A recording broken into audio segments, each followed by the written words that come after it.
मंडळी नमस्कार.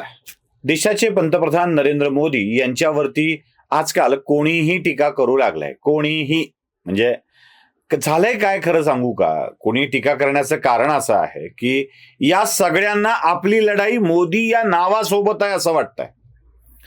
खरं तर भाजपवाल्यांसोबतची लढाई एखाद्या विधानसभा मतदारसंघातली, एखाद्या लोकसभा मतदारसंघातली, ही भाजपवाल्या त्या उमेदवारासोबतची आता असत नाहीये असं काँग्रेसच्या, राष्ट्रवादीच्या मंडळींना वाटायला लागलंय. ती लढाई त्यांची थेट मोदींच्या सोबत सुरू झाली आहे. म्हणजे मोदी विरुद्ध अन्य अशी ही सगळी लढाई आहे. म्हणजे एकमेव मोदी असे आहेत की जे आपली लढाई सगळ्या मतदारसंघातून लढतायत.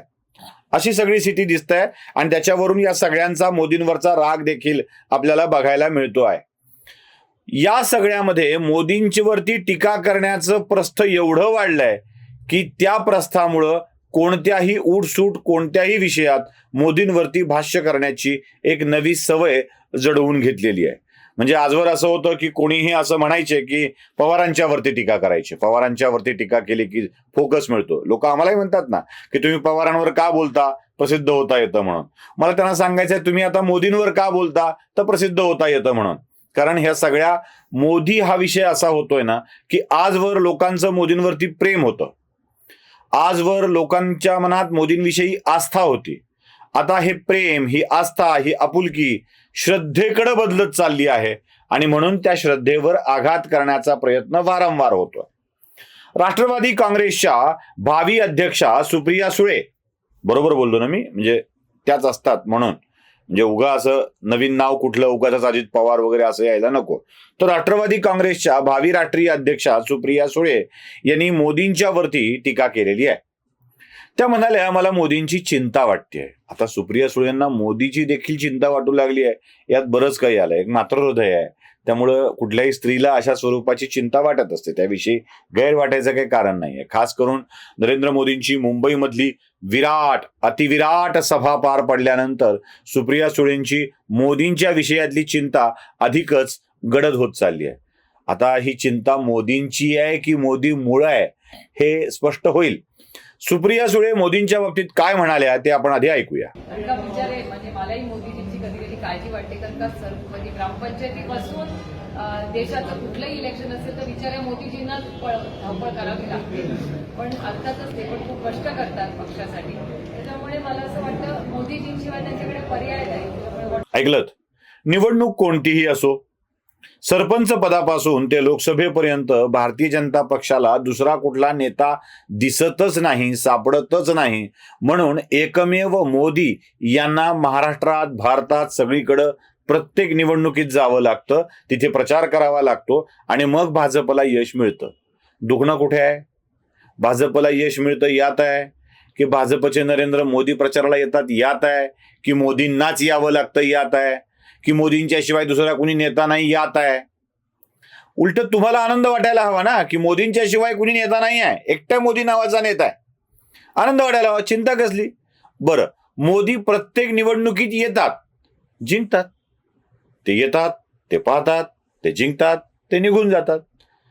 त्यामुळं भाजपला मोदी नावाचा यशाचा मंत्र सापडला असेल आणि भाजप तो मंत्र म्हणून सतत सतत सतत यश मिळवत असेल तर त्यात मोदींची चिंता सुप्रिया सुळेंना वाटावी असं काय आहे? त्यात चिंता भाजपवाल्यांनी करायला हवी, त्यात चिंता मोदींनी करायला हवी. आपण जायचं की नाही, सारखं सारखं कुठं असतं का, लोकसभेलाही मीच का, विधानसभेलाही मीच का, मनपाच्या निवडणुकीतही मीच का, ग्रामपंचायतीलाही मीच का, हा प्रश्न मोदींनी भाजपला विचारायला हवा, सुप्रिया सुळेंनी नाही. त्यांना वाटतं ना यावं, त्यांना वाटतं ना आपल्या पक्षाचा प्रचार करावा, ते करतात आणि यश मिळवून देऊन निघून जातात. बरं, त्यांचं यशही असं व्यापक असतो सुप्रियाताई, व्यापक असतं. काय आहे, प्रत्येक पक्षाकडं ना अशी माणसं असतात. आपले बाबा नाही का, आदरणीय शरदचंद्रजी पवार साहेब, हजर असतात ते. अहो, ते कसला पाऊस आला होता सातारच्या सभेमध्ये आणि त्यांना पावसात भाषण करावं लागलं. तुम्ही किती कौतुक केलं होतं. वय वर्ष 80 उलटलेल्या माणसाला रपरप पडणाऱ्या पावसात तुम्ही भिजायला लावता, भाषण करायला लावता. त्या बिचाऱ्या कॅमेरामनचा कॅमेरा बिघडला पण साहेब टणटणीत राहिले. तुम्ही काय कौतुक केलं. भिजलेला सह्याद्री, भिजलेला अमुक, भिजलेला तमुक, भिजलेला महाराष्ट्र, त्यानं महाराष्ट्रात परिवर्तन घडवून आणलं. हो सुप्रियाताई, तुमच्या पिताश्रींना नाईलाजाने जावं लागलं आणि सह्याद्री भिजला भिजला भिजला. आणल्या जागा किती?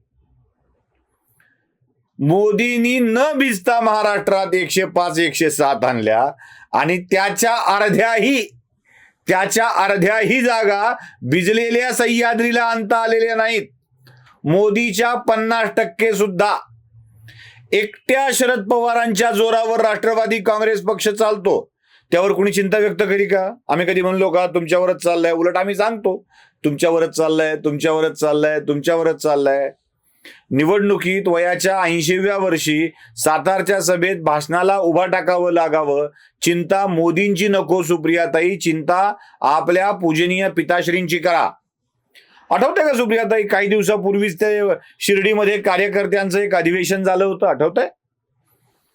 त्यावेळेला शरद पवार साहेब दवाखान्यामध्ये ऍडमिट होते, आठवतंय? म्हणजे तुम्हाला आठवत असेलच, तुमचे आदरणीय पिताश्री असल्यामुळे तुम्हाला आठवणार नाही असं होणार नाही.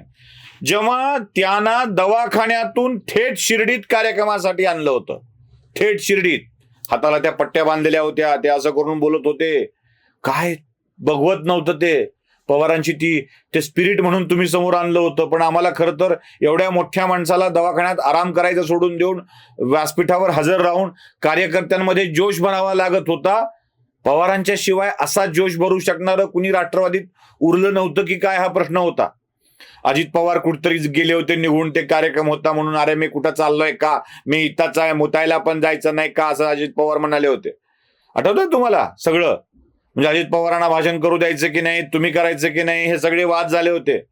या सगळ्या प्रकारात अपरिहार्यपणे शरद पवारांना शिर्डीच्या व्यासपीठावर देखील हजर करावं लागावं अशी वेळ राष्ट्रवादी काँग्रेसवर येते. तेव्हा आमच्या मनातही शरद पवारांच्या विषयी अशी चिंता वाटू लागते. मोदींचं वय तरी 70 आहे, साहेबांचं वय 85च्या आसपास चाललंय, आणि तरीही साहेबांनाच एकमेव नेता असल्यामुळे साहेबांनाच तिथे हजर राहावं लागतं. चिंता साहेबांची करा, मोदींची नको. आणि मोदी यश कसं मिळवतात?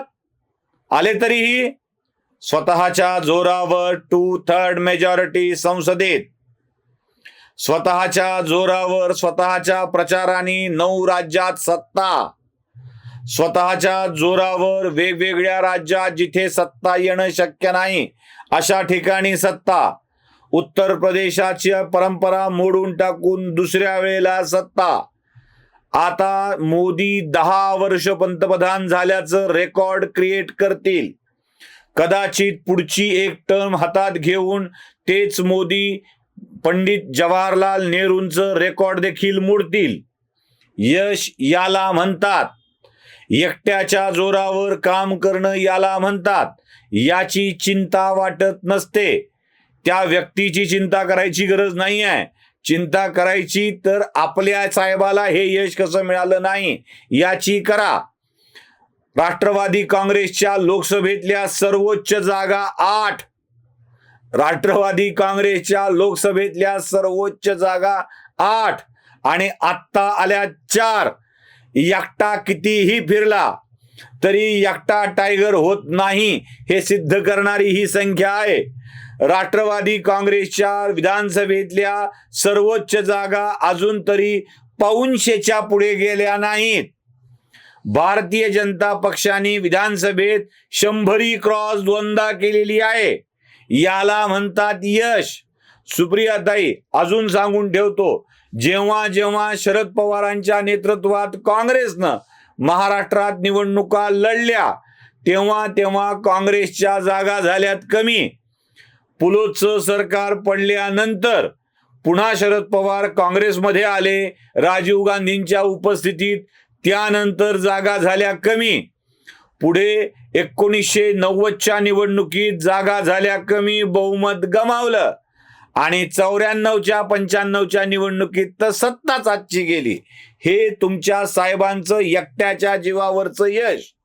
मोदी मागच्या 8 वर्षापासून राज्य देशात करिश्मा दाखवतायत आणि एकट्या मोदींनी मागच्या 5 टर्म पासून गुजरातेत आपला करिश्मा दाखवलेला आहे.